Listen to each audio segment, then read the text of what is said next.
to Ready Steady Cook from Colin O'Connell's house. When I opened the box I was a little bit surprised. I thought the only way I can go with this is some sort of Thai recipe. So when I looked at the ingredients that was in the box, the lemongrass, the ginger, the lime, the coconut milk and the chicken breasts, I thought, how can I make this different? So I thought, do you know what? The West Indies and the East Indies aren't a million miles away when it comes to culinary spices, herbs, ingredients. So tonight I'm going to attempt to cook a Jamaican Thai chicken with a Thai rice. Right, so I've diced the chicken into sort of 1 centimetre dices, and what I'm trying to do now is get some of the flavours together to season the chicken up. And what I'm doing here, I've got a thumb-sized piece of ginger which I'm putting through the grater, which will go into the pan to make the sauce. I'm going to marinate the chicken for a little while with some ginger and garlic and a little bit of soy sauce, just to give it that little Thai bang to it.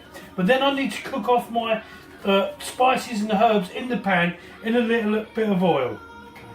Okay, what I've done, I've grated the garlic into the chicken, as you can see, and what I'm doing here is chopping some garlic to add a little bit of body to it. Now, I've got a top tip. Now, many of you probably know this, but by taking a pinch of good quality sea salt and sprinkling it over the top of the garlic, you can then get your knife and actually crush, and it works as an abrasive to actually increase this, to actually add to the marinade. Okay, so that is now in here: diced chicken, grated ginger, crushed garlic, and just to give it a little bit of a wang, some dried chilli. Right, so that I can seep some more flavour into the coconut milk to make the gravy for this, I'm going to add the smashed lemongrass just to bring some flavour out.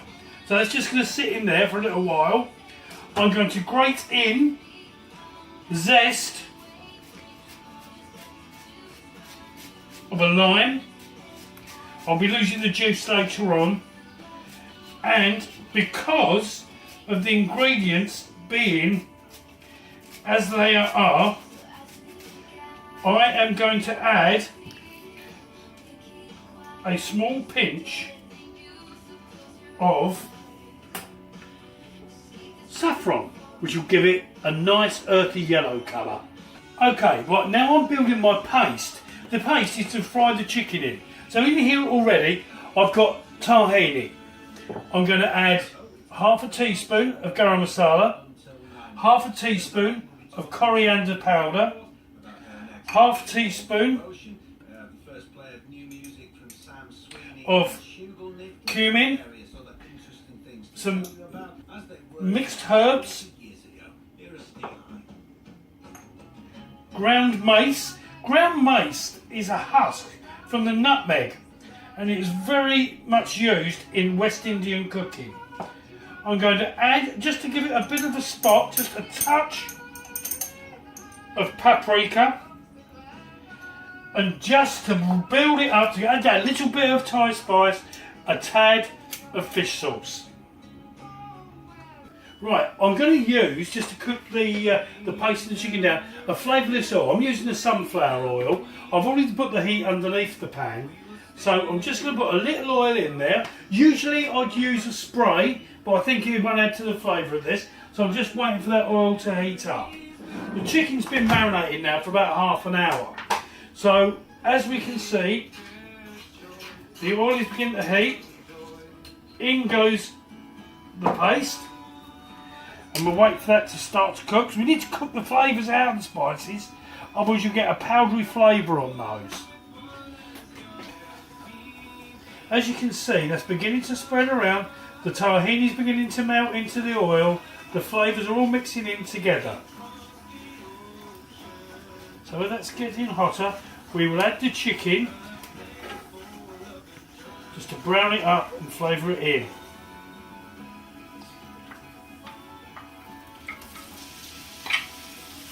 Right, I've now browned my chicken with the sauce and the paste, and what I need to do now is to keep all these nice crunchy bits off of the bottom, because that's where your flavour is. What I'm going to do now, I'm going to add my coconut, leave the lemongrass in there for flavouring, but I will take that out at the end. So that's the saffron, the coconut milk and the lemon zest has all gone into there now, and that needs to just come to a slight simmer and allowed to cook down for about 15 minutes to 20 minutes. Well, ladies and gentlemen, we've let it simmer for 20 minutes. The sauce has thickened up. I've microwaved my Thai fragrant rice as recommended on the packages by VT, which I have now topped with a small sprinkling of saffron, served up with a Jamaican Thai fusion chicken with a little squirt of lime just to flavour it itself. Bon appetit.